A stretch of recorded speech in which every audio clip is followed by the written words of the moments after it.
મિત્રો, જય ભગવાન, જય પરમાત્મા, જય આઈએજી। 3 એપ્રિલ એટલે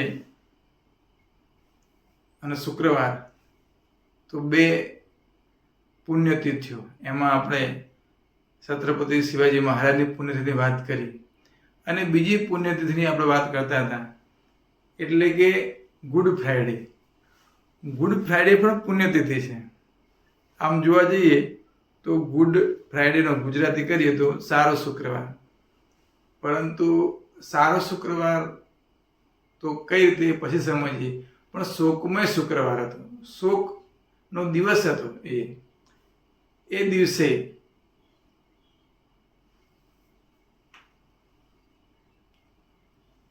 ઈસુ ખ્રિસ્તને સૂળી ઉપર ચડાવી અને મૃત્યુ બે રહમીથી વેદના આપી, તકલીફ આપી અને મૃત્યુ આપવામાં આવ્યું હતું। એ દિવસ એટલે કે ગુડ ફ્રાઈડે। મિત્રો, એની થોડી વાત કરી એ પહેલાં થોડુંક કહેવાનું એવું મન થાય છે કે આપણા દેશમાં કે આપણા રાજ્યમાં ઉત્સવ હોય, રજાઓ અને પ્રજાઓ, મતલબ કે લગભગ ગુજરાતની વાત કરીએ તો એ કેલેન્ડર વર્ષની અંદર 20 થી 22, 23, 24 રજાઓ આવે। એ દિવસે શૈક્ષણિક સંસ્થાઓમાં રજાઓ હોય, મોટા ભાગની કચેરીઓમાં પણ રજાઓ હોય। તો ઉત્સવ કે પુણ્યતિથિ હોય કે જન્મ જયંતિ હોય અને રજા આપવાનું કેમ એ ખબર નથી પડતી। એક નાનકડું ઉદાહરણ આપું છું કે નાતાલનો તહેવાર હોય કે ગુડ ફ્રાઈડે હોય, એ ખ્રિસ્તી સમુદાયનો તહેવાર, ખ્રિસ્તી ધર્મનો કહેવાતો ધર્મ, આમ ખ્રિસ્તી સંપ્રદાયનો। તો ખ્રિસ્તી વિચારધારાના આ બે તહેવારો, હવે ગુજરાતની વાત કરીએ તો ગુજરાતની વસ્તી છે 7.5 કરોડની આસપાસની વસ્તી। એમાં ગુજરાતની અંદર ખ્રિસ્તી ધર્મ પાળવાળા લોકો કેટલા? તો 3.25 લાખ જેટલા। તો આ 3.25 લાખ, માત્ર ઉદાહરણ આપવું સમજવા માટે, આ 3.25 લાખ લોકોના ઉત્સવને આખી ગુજરાતની પ્રજા, એની શૈક્ષણિક સંસ્થાઓ અને વહીવટી સંસ્થાઓ એ રજા ભોગવે। તો મિત્રો, રજા કેમ છે એ ખબર નથી પડતી। ખરેખર તો ચાહે કોઈ પણ પુણ્યતિથિ હોય કે જન્મ જયંતિ હોય, કોઈ જગ્યાએ રજા ન હોવી જોઈએ। એવો સાર્વજનિક એવો તહેવાર હોય અને રજા હોય તો બરાબર છે, પરંતુ આવા પ્રસંગે શાળાઓ, મહાશાળાઓ કે ચાહે કોલેજો અને વહીવટી સંસ્થાઓ ચાલુ રાખી, માત્ર ઓછામાં ઓછા 2 કલાક પણ એ સંસ્થાઓ ચાલુ રાખી એ જે તે તહેવારની સમજણ આપવાનો કાર્યક્રમ થવો જોઈએ, તો જ એ તહેવારોનું મહત્વ છે। બાકી તો દાખલા તમે ઉદાહરણ આપ્યું તો 3.25 લાખ લોકો માટે 7.5 કરોડ રજા ભોગવે, એમાં એમને કશી ખબર ના હોય। નાતાલની ના ખબર હોય, ના ગુડ ફ્રાઈડેની ખબર હોય, ક્યારેક તો નાતાલના બદલે હડતાલે શબ્દ થઈ જાય। તો મિત્રો, આવું કંઈક આયોજન છે। સ્વતંત્ર દિન હોય, પ્રજાસત્તાક દિન હોય અને રજાઓ માત્ર પ્રાથમિક શાળા અને માત્ર હાઈસ્કૂલની અંદર બાળકો નાનકડો કાર્યક્રમ કરે અને બીજા બધા કોલેજોમાં કોઈ પ્રકારના કાર્યક્રમ નહીં। મિત્રો, આવા જે તહેવાર છે એ તહેવારની અંદર તમામ જગ્યાએ, એ ચાહે શાળા હોય, ચાહે મહાશાળા હોય કે ચાહે કોલેજ હોય કે સોસાયટી હોય, વહીવટી કચેરી હોય, તમામ જગ્યાએ સ્વાતંત્ર્ય દિન 15મી ઓગસ્ટ, 26મી જાન્યુઆરીનો કાર્યક્રમ થવા જોઈએ અને એ કાર્યક્રમ એવા ભવ્ય અને દિવ્ય રાખવામાં આવે તો એ લોકોને ખબર પડે કે આપણા દેશની આઝાદી માટે કેવા કેવા મહાન કામ કર્યા હતા, કેવા કેવા શહીદો થઈ ગયા, કેવા કેવા મહાનુભાવોએ પોતાના જીવનના બલિદાન આપ્યા હતા, એની ખબર પડે. એક સોસાયટીમાં ના તો 5-6 સોસાયટી ભેગી થઈ અને કાર્યક્રમ કરે. આખા દેશની અંદર એક પણ વ્યક્તિ એવો ના હોય કે જે સલામી આપ્યા વગરનો રહી જાય. આવું કંઈક આયોજનની જરૂર છે. ગુડ ફ્રાઈડે તો શોકમય દિવસને સારો શુક્રવાર કીધો. એટલા માટે કીધો કે એ પવિત્ર દિવસ કહેવાયો. ભલે ઈસુ ખ્રિસ્ત મૃત્યુ પામ્યા પણ મુક્તિના દ્વાર ખોલી દીધા.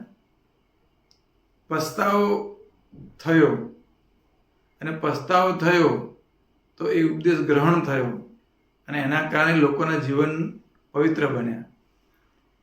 બલિદાન આપ્યું ઈસુ ખ્રિસ્તે. મિત્રો, માનવતાના કલ્યાણ માટે બલિદાન આપ્યું. એટલે ગુડ ફ્રાઈડેને ગોડ્સ ફ્રાઈડે પણ કહેવામાં આવે છે, કે ભગવાનનો શુક્રવાર પણ કહેવામાં આવે છે. તો આ દિવસે થાય છે શું? જો ચર્ચની અંદર પ્રાર્થના કરવામાં આવે, પછી ઉપવાસ પણ કરવામાં આવે છે. સાથે સાથે આ દુઃખની વેદના જે ભોગવી હતી એને યાદ કરવામાં આવે છે. અને એ દિવસે ચર્ચની અંદર ઘંટ જે બેલ આવે, ઘંટ વગાડવામાં નથી આવતો. અને આ રીતે ગુડ ફ્રાઈડેને ઉજવવામાં આવે છે.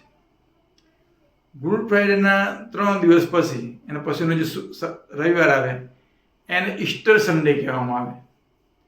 તો એવું કહેવાય છે, એવું માનવામાં આવે છે કે 3 દિવસ પછી ઈસ્ટર સન્ડેના દિવસે ભગવાન ઈસુ ખ્રિસ્તનો પુનર્જન્મ થયો હતો. ફરીથી જીવિત થયા હતા. પહેલી તો આપણને એમ થાય કે એમને જો ભગવાનના ભક્ત હોય, ભગવાનનું કામ કરવાવાળા હોય, તો એમને આટલા બેરહેમીથી માર્યા કેમ? તો એમણે જ્યારે ઉપદેશ આપ્યો તો એ વખતના યહૂદી ધર્મગુરુ હતા. એમને એવું લાગ્યું તો આ તો આપણા કરતાં પણ જે પ્રતિભામાં શ્રેષ્ઠ લાગ્યા. એટલે જે દ્વેષ ભાવ ઊભો થયો. એટલે અને ઈસુ ખ્રિસ્ત પોતાને ભગવાનના પુત્ર કહેતા હતા.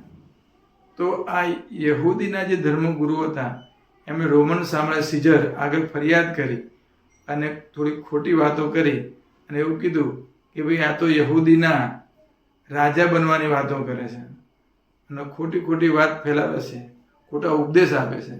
આવી ખરાબ વાતો રાજા આગળ કીધી. રાજાએ આદેશ આપ્યો અને આજના દિવસે એમને ક્રોસ ઉપર એટલી પીડા આપીને મૃત્યુ આપવામાં આવ્યું હતું. તો મિત્રો, એક વાત કહેવાનું મન થાય કે એક બાજુ પશ્ચિમી સંસ્કૃતિ, એક બાજુ પૂર્વની સંસ્કૃતિ. હવે કોઈ પણ પોતાનો મત રજૂ કરી શકે, પોતાનો વિચાર રજૂ કરી શકે, પોતાની ભાવના રજૂ કરે છે, પોતાના મનમાં એ વાત રજૂ કરે અને એને જો મારવામાં આવે, માત્ર ઈસુ ખ્રિસ્ત નહીં, પશ્ચિમની અંદર કેટલા બધા લોકોને મારવામાં આવ્યા હતા. એનું થોડાક આપણે ઉદાહરણ જોઈ લઈએ. સેન્ટ પીટર, એમને પણ મારવામાં આવ્યા હતા. ઈસુ ખ્રિસ્તના શિષ્ય હતા. સેન્ટ પોલ, એમને પણ મારવામાં આવ્યા હતા. જ્હોન ધ બેપ્ટિસ્ટ, એમને તો ઊંધો સ્તંભ કરી અને પછી મારવામાં આવ્યા હતા. પીટર અને પોલને તો ગળું કાપવામાં આવ્યું હતું. સોક્રેટિસ, તો સોક્રેટિસને ઝેર આપવામાં આવ્યું. એમણે યુવાનોની ચેતના જાગૃત કરી, તો એમના ઉપર પણ આવા પગલાં લેવામાં, ઝેર આપવામાં આવ્યું. પછી જિયોર્દાનો બ્રુનો, જેને આપણે બ્રુનો કહીએ છીએ, બ્રુનોએ શું કીધું કે હાલમાં જે વિજ્ઞાન સાબિત કર્યું કે સૂર્યની આજુબાજુ પૃથ્વી ફરે છે. તો આ તો બાઇબલમાં લખ્યું નથી, ચલો મારી નાખો. તો બ્રુનોને જીવતા સળગાવી દેવામાં આવ્યા હતા. પછી John of arc, John the arc, એટલે કે વિરાંગના બેન હતા, સ્ત્રી હતા, એમને પણ થાંભલા સાથે બાંધીને સળગાવી દેવામાં આવ્યા હતા. પછી એક ગેલિલિયો, જેનું આપણે નામ જાણીએ છીએ, ગેલિલિયો ગેલિલી, એમણે પણ બ્રુનોએ વાત કરી, એ જ વાત કરી. પણ એમને જો મૃત્યુદંડ આપવાની વાત થઈ ખરી, પણ પોતાની ભૂલ કબૂલ કરી. એટલે કે સત્ય હતું છતાં પણ એમ કીધું તમે કોઈ સાચું, તો એમને પછી છોડી દેવામાં આવ્યા. વિલિયમ ટિન્ટલ, એમને પણ મારી નાખવામાં આવ્યા હતા. તો મિત્રો, આવા તો ઘણા બધા પશ્ચિમની અંદર છે. કોઈને સળગાવવામાં આવે, કોઈનું ગળું કાપવામાં આવે, કોઈને ઝેર આપવામાં, કોઈને મારી નાખવામાં આવે, કોઈને ઊંધા લટકાવવામાં આવ્યા અને મારી નાખવામાં આવ્યા. તો આ પશ્ચિમની સંસ્કૃતિ એ પોતાના વિચારો રજૂ કરવાવાળાને છોડ્યા નહોતા. મિત્રો, સામે અહીંયા પૂર્વની સંસ્કૃતિ, ભારતીય સંસ્કૃતિમાં તો અલગ અલગ કેટલાય દર્શનો અને નાસ્તિક દર્શન પણ આપણા દેશમાં થઈ ગયા. ભગવાનને ન માનવાવાળા લોકો પણ આ દેશમાં થઈ ગયા. ભગવાનને ગાળો ભણવાવાળા લોકો પણ આ દેશમાં થઈ ગયા હોવા છતાં પણ એમને એક ઉદાહરણ આપું, ચારવાક જે દર્શન છે એમાં તો વેદનો માટે તો એવા શબ્દો વાપરે એમણે કે વેદ લખનારા તો છે ને નિશાચર છે, ભાંડ છે, ધૂત છે, કપટી છે. ભગવાન કંઈ છે નહીં, આ દુનિયા તો ઓટોમેટિક ચાલ્યા કરે છે. આવું કહેવાવાળાને પણ પૂર્વની સંસ્કૃતિએ ચારવાક દર્શન તરીકે એક વિભાગ પણ આપવામાં આવ્યો, એને મારવામાં નહોતા આવ્યા. એટલે મિત્રો, પશ્ચિમની સંસ્કૃતિ ને પૂર્વની સંસ્કૃતિમાં ઘણું બધું અરસપરસ શીખવા જેવું છે. તો ઘણી બધી વાતો છે, પરંતુ આપણે ગુડ ફ્રાઈડે ઈસુ ખ્રિસ્તના બલિદાનને યાદ કરીએ. એમના જે સંપ્રદાય, એમના ધર્મની અંદર જે સેવા ભાવ છે, બરાબર, એ સેવા ભાવને એમાં જે સારું લાગે એ ગ્રહણ કરીએ અને આજના દિવસે એમને યાદ કરીએ અને એમનું બલિદાન પર એળી ના જાય. તમામ લોકો પણ આ વિશે જાણે એવું પણ આપણે પ્રયત્ન કરીએ અને એમને યાદ કરીએ. અસ્તુ. જય ભગવાન, જય પરમાત્મા, જય આઈજી.